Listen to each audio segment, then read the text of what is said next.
4 किलोमिटरको पैदल यात्रा थियो हजुर। यो जामाचोक भन्ने ठाउँमा जाम न त भन्न गयौँ। पहिला अब अहिले भन्यो भने त त्यो खुब फुर्ती लाग्यो भने गफै दियो भने भन्ने मान्नुहुन्छ होला हजुर हुन त।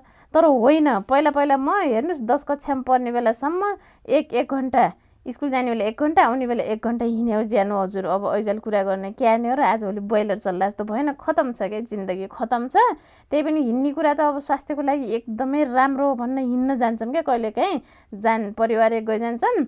अब कुरै गर्नु पर्दाखेरि त फेरि मेरो ठुली छोरी त हिँड्नमा अच्चम तगरा क्या, अच्चम तगरा सानीलाई पनि बोक्नुपर्छ बाटामा, उसका बाबाले बोक्सिन्छ।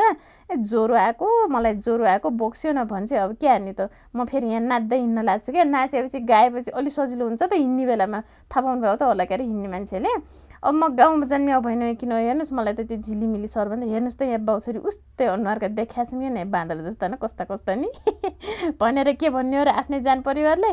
अब त्यो हेर्नुहोस् पहिला त्यस्तो हिँड्यो मान्छे, पहिला त्यो गाउँ वन जङ्गलमा डुल्याउ मान्छे भएन त होला। मलाई त झिलिमिली सहर भन्दा यस्तै कुना कन्दरा वन जङ्गल अनि माटो ढुङ्गा भएको ठाउँ क्या अचम्म राम्रो लाग्छ। दामाचोक माथि टपमा गइसकेपछि हो यो यहाँको भ्यू।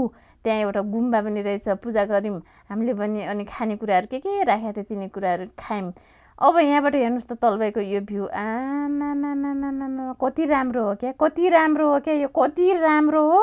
हामी चाहिँ म यस्ता बाख्ला जङ्गलमा एक्लै गए त म त हरिहान्छु, निसासिन मरिहान्छु क्या। त्यही भएर पुरै जान परिवारै बोकिन जानुपर्छ क्या नि। बेला बेलामा मौका पाए बेला, खुट्टाले साथ दिए बेला, ज्यानले साथ दिए बेला घुमेल्नु पर्ने रहेछ हजुर, खाल्नु पर्ने रहेछ हजुर। मलाई त त्यस्तो लाग्छ। हजुरहरूलाई कस्तो लाग्छ कमेन्ट गर्नु होला।